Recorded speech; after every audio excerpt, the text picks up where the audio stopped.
بسم اللہ الرحمن الرحیم۔ السلام علیکم۔ ہم آپ سب کو خوش آمدید کہتے ہیں اپنے چینل میں، اور آج آپ کو بتاتے چلیں گے کہ لاہور کے فیمس شاپنگ مال پیس میں آگ لگ گئی، جس سے 400 سے زائد شاپس جل کے راکھ ہو گئی۔ کون آتا ہے اور اس میں کیسے آگ لگ گئی؟ آگ ایسی لگی کہ تینوں کونوں میں آگ بھڑک اٹھی۔ مینجمنٹ نے ہی سب کچھ کروایا ہے، لوگوں کا کہنا۔ ریسکیو 112 اور فائر بریگیڈ مشینیں ہی نہیں، کوئی انتظامیہ نہیں، کچھ بھی انتظام نہیں ان کے پاس۔ 20 سال سے ہم بیٹھے ہیں، گراؤنڈ فلور میں میری شاپ ہے۔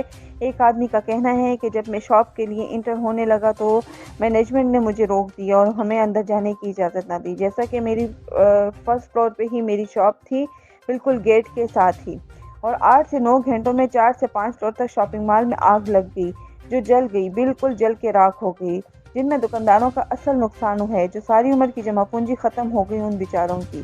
12 بجے آگ لگی ہے، آگ بے قابو ہو گئی اور سب جل کر راکھ ہو گئے۔ کچھ انتظام نہیں تھا، مینجمنٹ سیکیورٹی تھی صرف شاپنگ مال میں۔ مفادیہ کے کاروباری اور منزلہ کھڑی کرنے کی چاہ رہے تھے، یعنی کہ مفادیہ یہ دوبارہ منزل کھڑی کرنے کے لیے چاہ رہے تھے۔ کچھ دن پہلے یہ لوگ آئے تھے، انہوں نے بولا تھا کہ 25,000 پہ یہ رینٹ جو ہے تو ہم سے لیں اور یہ دکانیں ہمیں دے دیں واپس، اور واپس لینے کے لیے زور لگا رہے تھے۔ یونین نے ضد کی تھی۔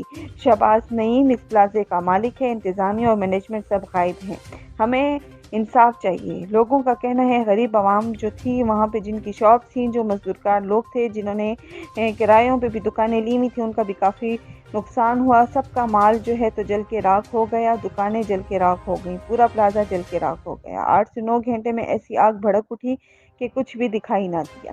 اب جو ہے تو لوگوں کا کہنا ہے کہ ہمیں انصاف چاہیے، تحقیقات کروائیں، ہمیں ہمارا حق دلائیں۔ بڑی مہربانی، اللہ حافظ۔